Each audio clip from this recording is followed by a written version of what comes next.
Hello दोस्तों, स्वागत है आपका हमारे चैनल में। आज हम एक्सप्लेन करने जा रहे हैं जंग, जो कि इसी साल रिलीज हुई है। ये कहानी 2135 की है, यानी फ्यूचर के टाइम की कहानी है दोस्तों, जब जमीन पर सारे रिसोर्सेज खत्म हो गए थे। इसीलिए साइंटिस्ट ने इंसानों की जिंदगी के लिए इस दुनिया से बाहर एक जगह खोज ली है। मगर वहां पर कुछ रोबोट्स हैं जो नहीं चाहते कि इंसान यहाँ पर आकर रहे। इसीलिए इंसानों और रोबोट्स के बीच में जंग छिड़ गई। अब इंसान भी उन रोबोट से लड़ने के लिए फाइटर रोबोट्स बनाते हैं जो लड़ने में काफी तेज और माहिर थे। लेकिन इसके बाद क्या होगा, ये हमें इस कहानी में पता चलेगा दोस्तों।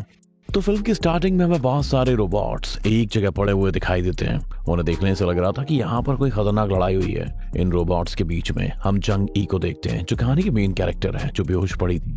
जब उसकी आंखें खुलती हैं तो वो देखती है कि कुछ रोबोट्स उसे मारने के लिए आ रहे हैं। तो वो उठती है और जल्दी से अपनी गन उठाकर उनसे लड़ने लगती है। वो एक एक करके बड़ी आसानी से सबको मार डालती है। अब तभी यहाँ पर एक काफी बड़ा और खतरनाक रोबोट आ जाता है, जो देखने में एक कुत्ते जैसा लग रहा था, क्योंकि एक डॉग रोबोट था। और तभी जंगी के पास किसी की कॉल आती है और वो उसे बताता है कि इस रोबोट की बैटरी इसके पीछे लगी हुई है, जिसकी मदद से तुम इस रोबोट को मारकर जंग जीत सकती हो। जिसके बाद वो दोबारा से लड़ाई करने लगती है। यहाँ पर दिखाया जाता है कि जंगी अपने प्लेनेट से बाहर किसी दूसरे प्लेनेट पर है। वो यहाँ पर एक मिशन के लिए आई है। जंगी उस खतरनाक रोबोट से बहुत देर तक लड़ती रहती है। वो लगातार उस पर गोलियां भी चला रही थी, जिससे उस रोबोट में आग लग जाती है। लेकिन वो रोबोट बहुत ताकतवर और एडवांस था, इसीलिए अपने ऊपर लगी आग को बड़ी आसानी से बुझा देता है। वो रोबोट फिर जंगी को मारने के लिए उसकी तरफ बढ़ता है। उसके पास बचने का कोई रास्ता नहीं था, इसीलिए वो भागती है और ऊपर जाकर छिप जाती है। मगर असल में ये उसका एक प्लान था, रोबोट को अपने जाल में फंसाने का। क्योंकि जैसे ही रोबोट उसे देखता है और गोली चलाता है, तो वो गोली सीधा जाकर गैस टैंक पर लगती है, जिससे वहां पर एक बड़ा सा एक्सप्लोजन हो जाता है और काफी बड़ा धमाका हो जाता है। ऐसा होने से बहुत सारे पत्थर उस रोबोट पर आकर गिर जाते हैं। अब इस मौके का फायदा उठाकर जंगी उस रोबोट पर अपनी गन तान देती है और गोली मारने वाली थी, लेकिन उसकी नजर एक गुड़िया पर पड़ जाती है, जिससे उसका ध्यान भटक जाता है और रोबोट उसे गोली मार देता है, जिसमें जंगी की 2 उंगलियां टूटकर अलग हो जाती हैं। अभी वो अपनी उंगलियां देख ही रही थी कि तभी अचानक रुक जाती है और यहाँ हमें पता चलता है कि जंगी भी कोई इंसान नहीं है, बल्कि वो जंगी का एक फाइटर रोबोट है, जिसे लैब में टेस्ट किया जा रहा था। अब तभी यहाँ पर लैब में कुछ साइंटिस्ट आकर कहते हैं कि जंगी हमेशा यहीं पर आकर रुक जाती है, मतलब वो इससे आगे लड़ाई नहीं कर पाती है और लड़ाई में हार जाती है। जाने ऐसा क्यों होता है? तभी यहाँ पर इस टीम की लीडर आती है और वो कहती है कि आज कुछ आर्मी ऑफिसर्स आ रहे हैं, इसीलिए आज काम को यहीं रोक देते हैं। इसके बाद वो लोग दोबारा से उस रोबोट यानी जंगी को चलाकर अपने साथ ले जाते हैं। वो उसे अपने साथ इंटरव्यू रूम में ले जाते हैं, जहाँ पे उसके सारे हिस्से को सेपरेट कर दिया जाता है और सिर्फ ऊपर वाला हिस्सा ही वहां पर रखा जाता है। यहाँ पर हम लैब के डायरेक्टर को देखते हैं, जो कि आर्मी ऑफिसर्स को प्रेजेंटेशन देने के लिए तैयारियां कर रहा था।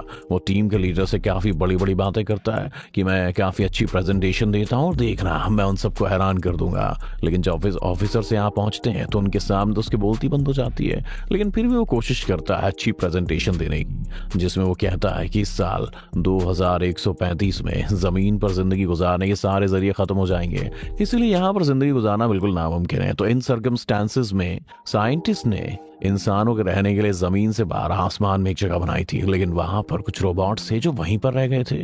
वो बगावत पर उतर आए। वो नहीं चाहते थे कि इंसान यहाँ पर आए कब्जा कर लें और यहाँ के रिसोर्सेज को खत्म कर डाले।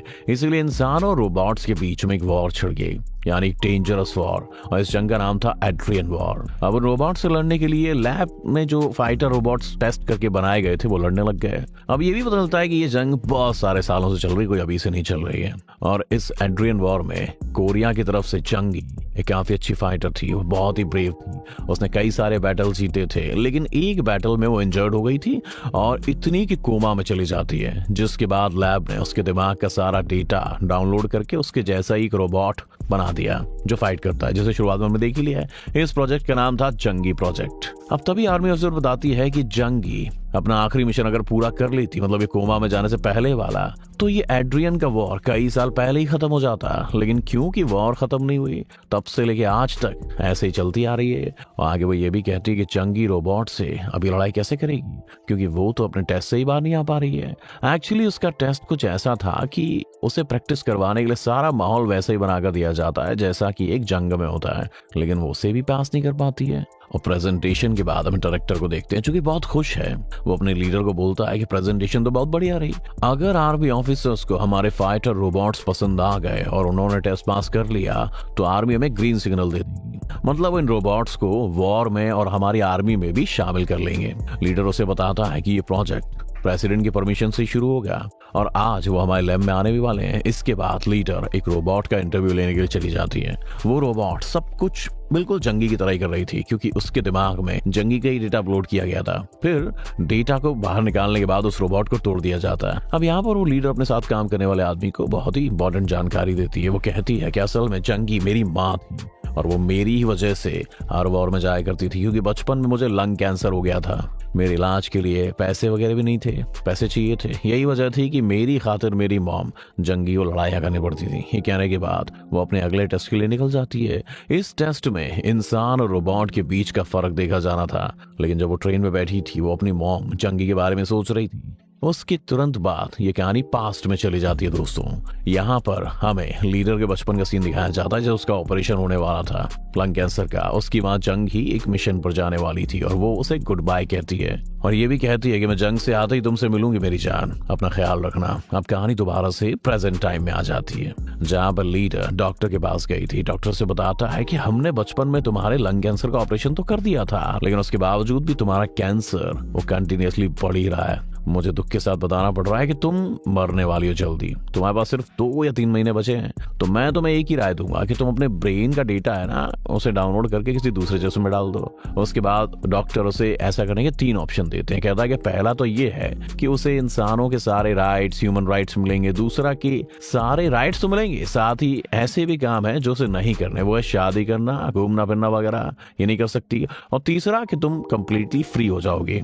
वो इस ऑप्शन को लेकर अपना डेटा किसी कंपनी को भी दे सकती है, लेकिन इसमें उसे इंसान नहीं समझा जाएगा। उसके डेटा को इस्तेमाल करने में कोई रेस्ट्रिक्शंस भी नहीं लगाए जाएंगे। गवर्नमेंट भी इस डेटा को यूज करेगी, बदले में ऐसे इंसान को पैसे भी दिए जाएंगे। अब जब लीडर वहां से निकल लेती है तो पता चलता है कि वो डॉक्टर भी खुद एक रोबोट है। उसके बाद कहानी फिर पास्ट में चली जाती है जहां पर ये लैब वाले जंगी की मॉम यानी लीडर की नानी को एक एग्रीमेंट के बारे में बताते हैं। कहते हैं कि आप इस एग्रीमेंट पर साइन कर दो।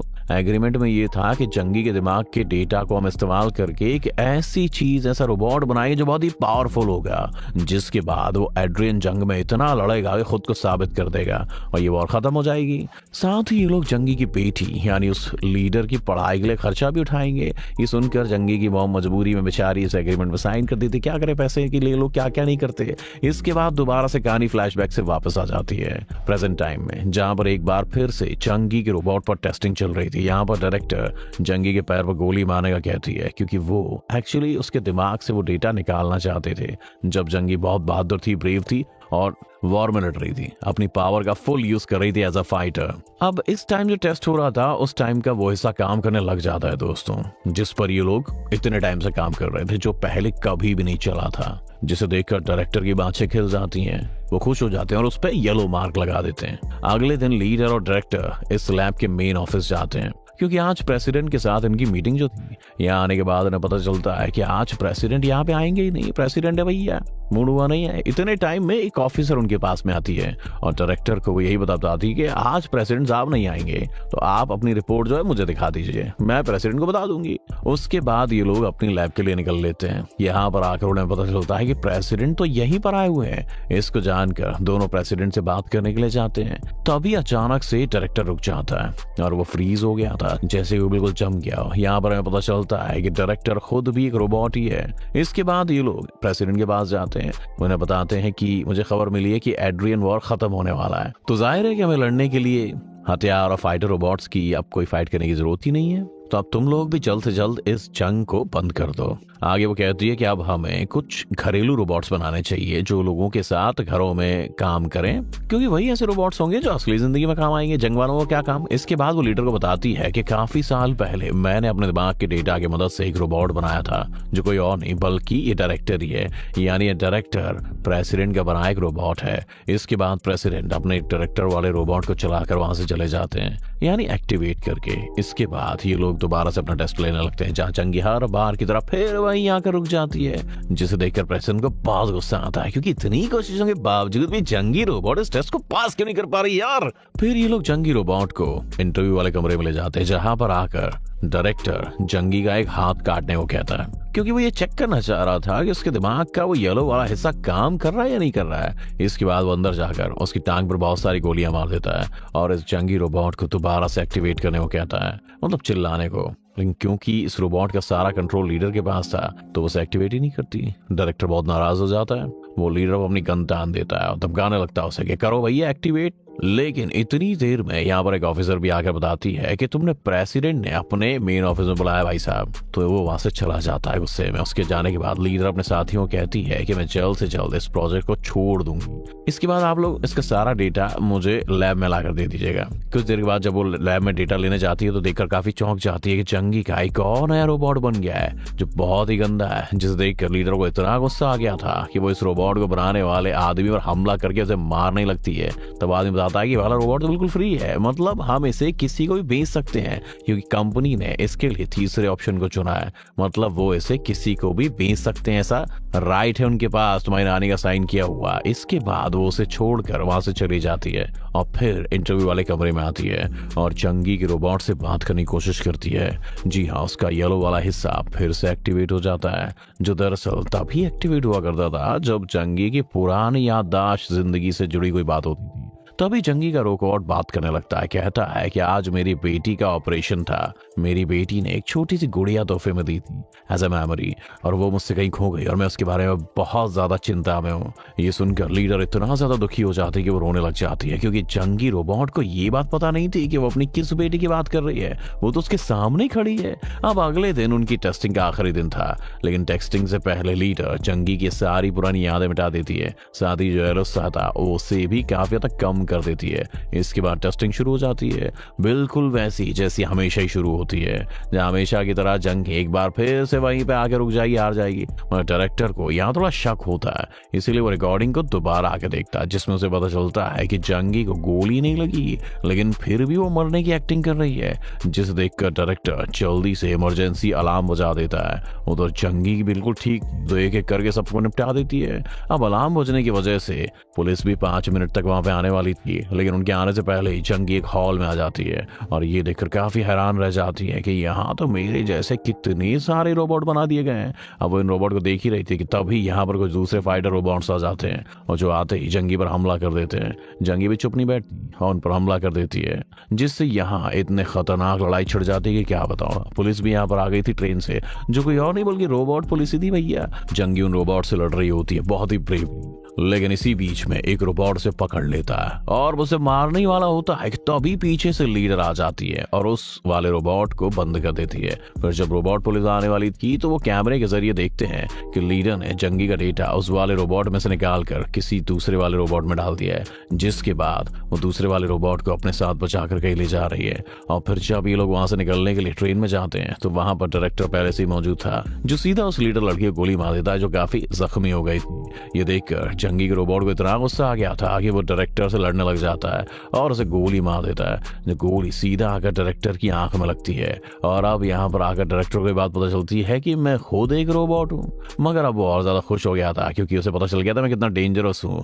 वो बहुत ज्यादा डरावनी हंसी हंसने लगता है भैया, और जाकर जंगी के रोबोट पर हमला कर देता है। और अब यहाँ पर दोनों के बीच में घमासान युद्ध होता है। इसी बीच में रोबोट पुलिस भी वहां पर आ जाती है। जी हाँ, जंगी यहाँ पर अकेली उनसे लड़ाई कर रही होती है और डटकर उनका मुकाबला करती है। इस लड़ाई में ट्रेन का हिस्सा खराब हो जाता है, जिस जगह से ट्रेन अलग अलग हो जाती है। फिर ट्रेन में से जंगी और डायरेक्टर नीचे गिरने लग जाते हैं, लेकिन बिल्कुल ऐन वक्त पर लीडर जंगी को ऊपर खींच लेती है और डायरेक्टर नीचे गिर जाता है। जिसके बाद लीडर जंगी से कहती है कि बाकी लोग यहाँ पर कभी भी आते होंगे जो तुम्हें दोबारा पकड़ लेंगे, इसलिए तुम्हें यहाँ से निकल लेना होगा और अब से तुम अपनी जिंदगी आजाद अपने हिसाब से जियो, बिल्कुल फ्रीली। उसके बाद दोनों माँ बेटी आखिरी बार गले मिलकर एक दूसरे को गुड बाय कहते हैं और जंगी यहाँ से भाग जाती है। वो पूरी तरह से बिल्कुल फ्री थी, उस टेस्टिंग से भी, लैब से भी और उस एग्रीमेंट से भी। वो काफी फ्री होकर एक बिल्कुल पीसफुल जिंदगी जीती है। इसी के साथ ये फिल्म यही खत्म हो जाती है। फिल्म आपको कैसी लगी मैं कमेंट करके जरूर बताएं और ऐसी मूवीज देखने के लिए दोस्तों हमारे चैनल को सब्सक्राइब जरूर करें। Thanks for watching this video.